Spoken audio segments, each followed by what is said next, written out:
Hello everyone, आज हम discuss करने वाले हैं जामिया मिलिया इस्लामिया के एंट्रेंस एग्जामिनेशन 2022 के बारे में बात करने वाले हैं। किस तरीके से आप एंट्रेंस एग्ज़ाम्स की प्रिपरेशन करें कि आपका एंट्रेंस टेस्ट जो है फर्स्ट अटेम्प्ट में ही निकल जाए।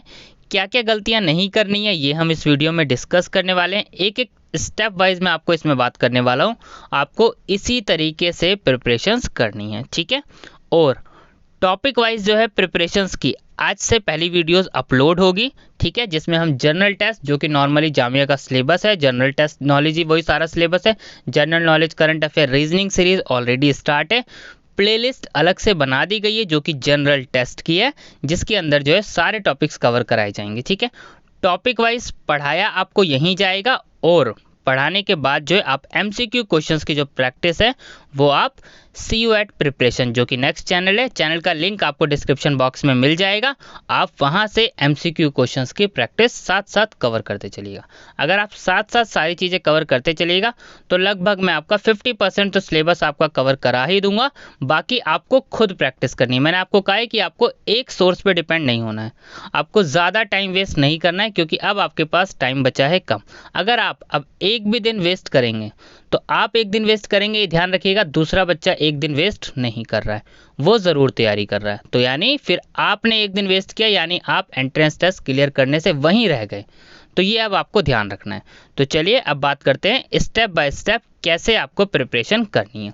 सबसे पहला काम है, आपको जिस भी कोर्स की आप प्रिपरेशन कर रहे हो, चाहे UG कोर्स हो, PG कोर्स हो, जैसे BA हो, BBA हो, BCom हो, MCom हो, BSc हो, कोई सा भी कोर्स हो, आपको सबसे पहले आपको एंट्रेंस टेस्ट का सिलेबस देख लेना है कि सिलेबस क्या है। बिना सिलेबस देखे आप प्रिपरेशन स्टार्ट मत कीजिए, पहला पॉइंट तो ध्यान रखना है। ये नहीं आप सिर्फ और सिर्फ आपने देख लिया कि हाँ सिलेबस देखा ही नहीं है आपने और जस्ट पढ़ने लग गए, जो भी है क्लास 12th का, क्लास 11th का नहीं।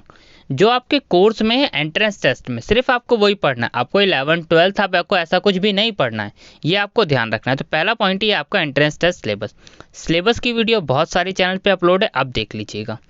जैसे ही आप सिलेबस देख लें, सेकंड पॉइंट नंबर सबसे ज़्यादा मोस्ट इंपॉर्टेंट है, प्रीवियस ईयर क्वेश्चन पेपर का आपको एनालाइज करना है, एनालिसिस करना है अच्छे से। अब ये क्यों ज़रूरी है, बात आती है क्यों प्रीवियस ईयर क्वेश्चन पेपर का एनालिसिस करना ज़रूरी क्यों है। इसलिए ज़रूरी है क्योंकि देखिए दो चीज़ें आपको पता चलेगी। सबसे पहली चीज़ तो आपको पता चलेगी क्या नहीं पढ़ना है, क्योंकि जो जो टॉपिक्स एग्जाम में पूछे जा रहे हैं आप वही पढ़ेंगे। और अगर मान लीजिए कि 4 टॉपिक्स हैं आपके एग्जाम में, जैसे मान लीजिए कि क्वेश्चंस आपने कोई सा ही पेपर हम पिक कर लें, एक पेपर हमने पिक कर लिया, उसमें आपसे क्वेश्चन पूछे जा रहे हैं जनरल नॉलेज से 30 क्वेश्चन पूछे जा रहे हैं या 20 क्वेश्चन पूछे जा रहे हैं, 40 क्वेश्चन। लेकिन जो जनरल नॉलेज में आपको पता है हिस्ट्री पढ़नी है, जियो पढ़नी है, जो है आपको पॉलिटिकल साइंस पढ़नी है, इकोनॉमिक्स पढ़नी है, सिविक्स, जनरल साइंस पढ़नी है, तो 5-6 टॉपिक हैं, ठीक है। अब उस 5-6 टॉपिक में क्वेश्चंस कहाँ से ज़्यादा आ रहे हैं, सबसे ज़रूरी चीज़ तो आपको ये पता होनी चाहिए। तो ये आपको कैसे पता चलेगा कि कौन से टॉपिक से क्वेश्चंस आ रहे हैं, वो आप एनालिसिस कर पाएंगे प्रीवियस ईयर क्वेश्चंस पेपर से। अब सबसे ज़्यादा बच्चे जैसे BA पॉलिटिकल साइंस है, आप देखेंगे उसमें सबसे ज़्यादा क्वेश्चन अगर कहीं से पूछे जा रहे हैं तो वो कहाँ से पूछे जा रहे हैं, कॉन्स्टिट्यूशन से, यानी पॉलिटी वाला पार्ट। आप एंट्रेंस टेस्ट देखेंगे बीएड का, बीएड में तो लगभग सब पूछा जा रहा है, उस बीएड में तो लगभग सब पूछा जा रहा है। कॉन्स्टिट्यूशन से बहुत सारे क्वेश्चन पूछे जा रहे हैं। जनरल साइंस से अगर हम बात करें 20 क्वेश्चन जनरल साइंस के ही हैं, तो मतलब बहुत, और मैथमेटिक्स रीजनिंग 20-20 क्वेश्चन है अप्रॉक्सीमेटली। तो अगर आप सिर्फ वो टॉपिक्स कवर कर लें, जैसे रीजनिंग के 20 क्वेश्चन है, आप इतना टारगेट करके चलिए कि कम से कम रीजनिंग तो इस टाइप के क्वेश्चन आते हैं कि 20 में से आप 18 तो स्कोर कर ही सकते हैं, 18 मार्क्स तो आप 20 में से ईजिली ला सकते हैं। तो रीजनिंग कवर कीजिए, मैथ्स के क्वेश्चंस कवर कीजिए। तो इस तरीके से आपको पहले एक एनालिसिस बना लेना है कि क्वेश्चंस आ कहाँ से रहे हैं। ये मैंने आपको 1-2 पेपर का एग्जांपल दे दिया। अब MCom का ही पेपर का अगर हम बात करें तो MCom के पेपर में जो आपने ग्रेजुएशन में पढ़ा है उसके लिए आप एक ऐसी बुक फॉलो कीजिए जिसमें सारे टॉपिक्स के बारे में अच्छे से एनालिसिस करके बता रखा हो, यानी सारे टॉपिक्स के बारे में आपको ब्रीफ आइडिया होना चाहिए। जैसे ग्रेजुएशन में आपने सारे टॉपिक्स पढ़े हैं तो अब सारे टॉपिक्स का आपको पूरा आइडिया होना चाहिए। तो ये कहाँ से पता चलेगा, ये आपको टॉपिक्स पढ़ने। और अब उसके लिए अगर हम बात करें, एक पोस्ट ग्रेजुएट कॉमर्स की अरिहंत की बुक आती है, तो MCom के लिए वो बेस्ट हो गया जिसमें सारे टॉपिक्स को बताओ। इस तरीके से आपको एनालाइज करना है पेपर को कि क्वेश्चंस कहाँ से, एक बुक काफ़ी नहीं होती है एंट्रेंस निकालने के लिए, आपको काफ़ी सारी चीज़ें कवर करनी होती है। थर्ड नंबर पे क्या करना है, आपको अपने सिलेबस को डिवाइड करना है। आपको सिलेबस को डिवाइड करना है। सिलेबस को मैंने बता दिया नॉर्मली 4 पार्ट्स में होते हैं। नॉर्मली आपका ये सिलेबस होता है यूजी कोर्स का। तो इसमें आपको देखना है कि आपका कौन सा एरिया स्ट्रांग है। जैसे इंग्लिश है, अब सबसे ज़्यादा बच्चे बोलते हैं सर करंट अफेयर्स से क्वेश्चंस कहाँ से आएंगे। करंट अफेयर्स की मैगजीन्स आप कोई भी फॉलो कर सकते हैं। वैसे मैगजीन्स का ऐसा कुछ नहीं है, ज़्यादातर मैगजीन्स आप जो है प्रतियोगिता दर्पण वो फॉलो कर सकते हैं। पर करंट अफेयर्स के आप एग्जाम में देखेंगे क्वेश्चन 5 to 10 से ज़्यादा क्वेश्चन आते ही नहीं हैं। और ये जो 5 to 10 क्वेश्चंस होते हैं ये नॉर्मल वैसे क्वेश्चंस होते हैं जो नॉर्मली आप जानते ही हैं, नॉर्मली बेसिक करंट अफेयर होते हैं। अब आप करंट अफेयर्स पे ही पूरा लग जाएं और बाकी सारे टॉपिक्स ना पढ़ें तो भी गलत है। अब यहाँ करंट अफेयर से आपने जो पढ़ा है ये क्वेश्चन एग्जाम में आएगा, इसकी क्या गारंटी है? कोई गारंटी नहीं है। लेकिन जो आपने मैथ प्रैक्टिस करी है पक्का आप कर पाएंगे, रीजनिंग प्रैक्टिस करी है पक्का आप क्वेश्चंस कर पाएंगे, जीके का जो बाकी पार्ट है पक्का आप कर पाएंगे। लेकिन जहां आपको पता है कि जहां चांसेस कम है वहां आपको ध्यान देना है, लेकिन सिर्फ एक ही टॉपिक के पीछे नहीं पड़ जाना है। आप एक ही टॉपिक के पीछे पड़ जाते हैं बहुत सारे बच्चे, सिर्फ करंट अफेयर्स को लेकर। और आप एग्जाम को अगर अच्छे से एनालिसिस करें तो वो करंट अफेयर्स नहीं है, वो नॉर्मल बेसिक ऐसे करंट अफेयर्स है जो हम साथ साथ ऐसे ही कवर कर जाते हैं नॉर्मली आप न्यूज़ में। तो इसके लिए बेस्ट रहेगा आप प्रतियोगिता दर्पण बस परचेज कर लीजिए, और अलग से आप कोई मोटी मोटी बुक करंट अफेयर्स की मत परचेज कीजिए। आपका टाइम खराब होगा तो आपका एंट्रेंस टेस्ट का टाइम ज़्यादा लग जाएगा फिर। और दूसरी चीज़ क्या याद रखनी है, जो पढ़ें अच्छे से पढ़ें। पॉइंट नंबर 4, कट ऑफ ज़रूर देख लें। जिस भी कोर्स की आप प्रिपरेशन कर रहे हैं, अगर आपको पता ही नहीं है कि उस कोर्स की कट ऑफ कितनी जा रही है, नॉर्मली कोर्स की कट ऑफ डिपेंड करता है कंपटीशन लेवल क्या है। अब बीए पॉलिटिकल साइंस की देखेंगे बहुत ज़्यादा कट ऑफ जाती है क्योंकि कंपटीशन ज़्यादा है। और कंपटीशन नहीं, दूसरा फैक्टर है पेपर इजी आ गया तो सीधी सी बात है कट ऑफ बढ़ जाएगी। बीबीए बीकॉम ऑनर्स की देख ले, आप कट ऑफ नॉर्मली 55 to 65 की रेंज में रहती है।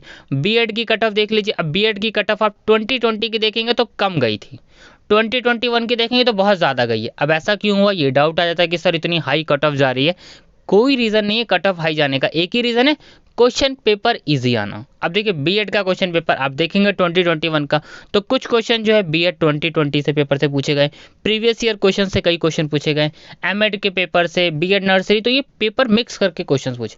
तो जिन बच्चों ने ज़्यादातर पेपर प्रीवियस ईयर सारे कर लिए होंगे, हर टाइप के क्वेश्चन वो ईजिली कवर कर पाए। इंग्लिश के क्वेश्चन देखेंगे उसमें बिल्कुल बेसिक्स क्वेश्चन आए जो नॉर्मली सब बच्चे कर सकते हैं। तो इसलिए कट ऑफ को देख के आपके परेशान नहीं होना है। अगर किसी कोर्स की आपकी कट ऑफ हाई है तो आपको परेशान नहीं होना, पेपर इजी आया होगा इसीलिए कट ऑफ हाई गई है, ठीक है। तो आपको कट ऑफ ज़रूर देख लेना है, और जो कट ऑफ आई हुई है आपने पेपर देख लिया, हाँ नॉर्मल इजी था, आप +5 का मार्जिन का लेके अपनी प्रिपरेशन कीजिए, ठीक है। चलिए नेक्स्ट टॉपिक, स्टडी मटेरियल।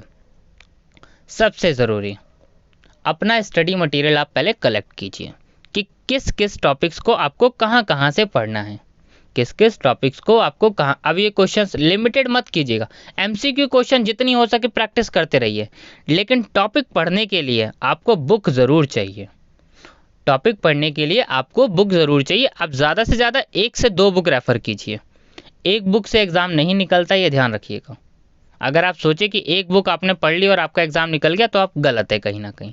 तो आपको अच्छे से पहले बुक्स को कलेक्ट करना है कि कौन कौन सी बुक से आपको क्या क्या टॉपिक्स पढ़ने हैं, किस टॉपिक पे आपको ज़्यादा वर्क करना है, तो उस टॉपिक की आपको अलग से बुक लेके परचेस करके उसको आपको अच्छे से पढ़ना है। स्टडी मटेरियल आपके पास होना चाहिए, ठीक है।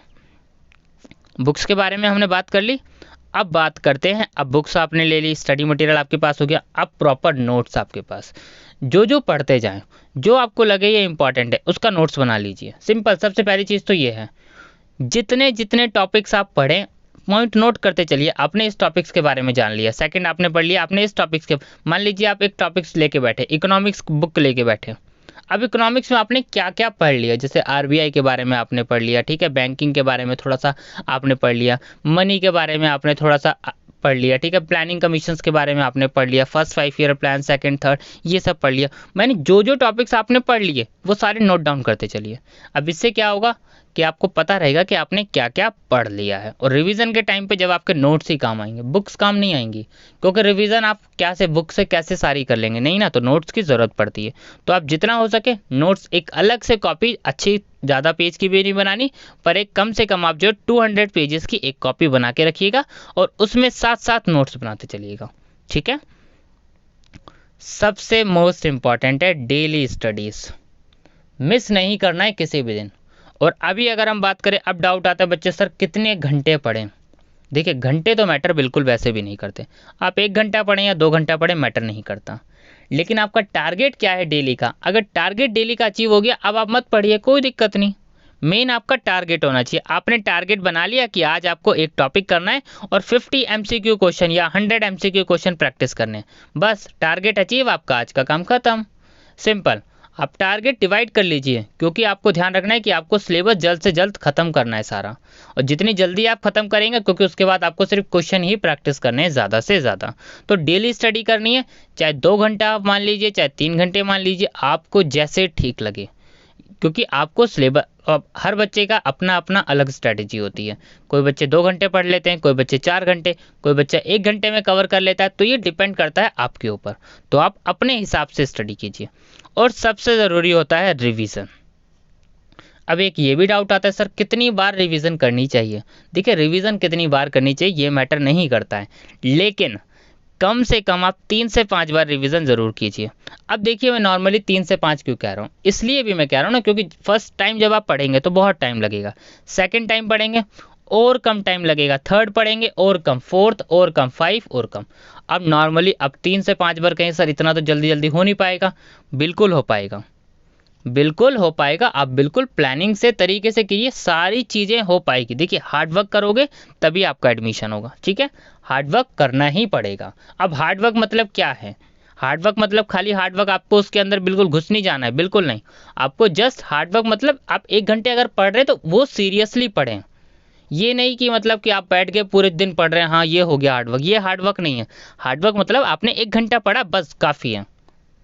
और जिस चीज़ को आप पढ़ें आपका उसमें इंटरेस्ट रहना चाहिए। अब मान लीजिए आप ऐसे ही रटे जा रहे हैं तो उसमें वो मज़ा नहीं आएगा, क्योंकि वो आप रट रहे हैं, तो जिसमें आपका इंटरेस्ट नहीं होगा वो भी मज़ा नहीं आएगा। तो इंटरेस्ट लेके पढ़िए, अगर आप इंटरेस्ट लेंगे किसी टॉपिक्स में तो आपको पढ़ने में मज़ा आएगा, तो आपको वो बर्डन नहीं लगेगा, तो वो आपको करने में आसानी रहेगी, ठीक है।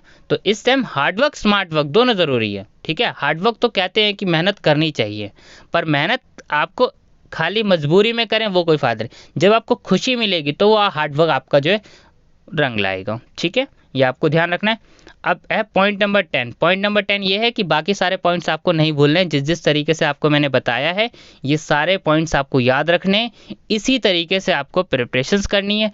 कोई प्रॉब्लम आती है, आपको कोई दिक्कत है तो कोई दिक्कत नहीं, आप कमेंट कीजिए, कोशिश करा जाएगा उस टॉपिक्स पे वीडियो बनाई जाए, और कोशिश करा जाएगा आपके कमेंट्स के, ज़्यादातर कमेंट्स की कोशिश करता हूँ मैं रिप्लाई कर दूँ, पर कमेंट्स बहुत ज़्यादा हो जाते हैं तो किसी किसी का कमेंट्स छूट भी जाते हैं। तो आपको परेशान होने की ज़रूरत नहीं है, आपका कोई टॉपिक्स है, कुछ भी दिक्कत है, कोई दिक्कत नहीं, आप बताइए, आपके प्रॉब्लम का सॉल्यूशन किया जाएगा, ठीक है। Thank you.